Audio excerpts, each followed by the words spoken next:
किस्से और कहानियों में अक्सर आपने भगवान परशुराम और उनके फारसे के बारे में सुना होगा। भगवान परशुराम एक चिरंजीवी हैं यानी इमोर्टल, और इस पृथ्वी पर आज भी कहीं ना कहीं मौजूद हैं। अगर वो हैं तो उनका हथियार भी होना चाहिए। जी हाँ, दावा किया जाता है कि एक पहाड़ी पर स्थित एक मंदिर में दुनिया में तबाही मचाने वाला भगवान परशुराम जी का फरसा गड़ा है, जिसे खुद उन्होंने ही गाड़ा था। झारखंड के रांची शहर से 150 किलोमीटर दूर घने जंगलों में परशुराम जी का फरसा आज भी गड़ा हुआ है। इस जगह का नाम है गमुला और इसे टांगीनाथ धाम से जाना जाता है। फरसे को झारखंड की स्थानीय भाषा में टांगी कहा जाता है और इस वजह से इस जगह को टांगीनाथ धाम कहा जाता है। टांगीनाथ में जिस फरसे को परशुराम जी का कहा जाता है वो फरसा लोहे का है।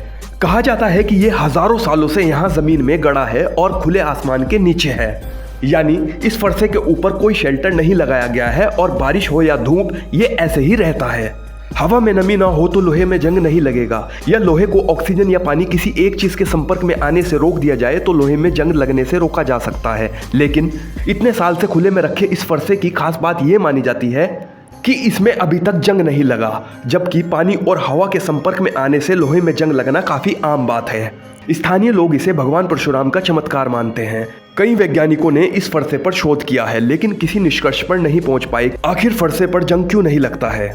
और तो और फरसा जमीन में कितनी गहराई तक गड़ा है ये भी कोई नहीं जानता। 1989 में पुरातत्व विभाग ने टांगीनाथ धाम में खुदाई की थी। खुदाई में उन्हें सोने चांदी के आभूषण, हीरा जड़ित मुकुट सहित अनेक मूल्यवान वस्तुएं मिली थी, लेकिन कुछ कारणों से यहाँ पर खुदाई बंद कर दी गई और फिर कभी यहाँ पर खुदाई नहीं की गई। वो सब चीजें आज भी डुमरी थाना के मालखाना में रखी हुई हैं। अब संदेह में डालने वाली और आश्चर्यचकित करने वाली बात यह है कि जब वहां से इतनी सारी बहुमूल्य चीजें मिल रही थी तो आखिर क्यों वहां पर खुदाई बंद कर दी गई। मान्यता है कि जो भी व्यक्ति इस फरसे से छेड़छाड़ की कोशिश करता है उसे इसका गंभीर परिणाम भुगतना पड़ता है। कहते हैं कि एक बार लोहार जनजाति के कुछ लोगों ने फरसे को जमीन से उखाड़कर ले जाने की कोशिश की थी, लेकिन जब फरसा नहीं उखड़ा तो उन्होंने इसके ऊपरी भाग को काट दिया। हालांकि उसे भी वो ले जाने में नाकाम रहे। कहा जाता है कि इस घटना के बाद आसपास रहने वाले लोहार जनजाति के लोगों की एक एक करके मौत होने लगी, जिसके बाद वो इलाका ही छोड़कर चले गए। आज भी इस जनजाति के लोग आसपास के गांव में रहने से घबराते हैं। लोगों का कहना है इस जगह पर परशुराम जी ने कई सालों तक तपस्या की थी और उनके पदचिन्ह आज भी यहाँ मौजूद हैं। ऐसी मान्यता है कि सीता स्वयंवर में भगवान राम ने जब शिव धनुष को तोड़ा तो भगवान परशुराम बहुत क्रोधित हो गए थे। वे सीता स्वयंवर में पहुंचकर भगवान राम और लक्ष्मण दोनों को भला बुरा कहने लगे। बात लड़ाई तक पहुंच गई थी, लेकिन लड़ाई होने से पहले ही भगवान परशुराम को राम के नारायण स्वरूप का ज्ञान हो गया। उसके बाद आत्मग्लानि से भरे परशुराम स्वयंवर से वापस लौटे और इसी जगह पर अपना फरसा गाड़ दिया था और 1000 वर्ष तक उन्होंने कठोर तप किया था।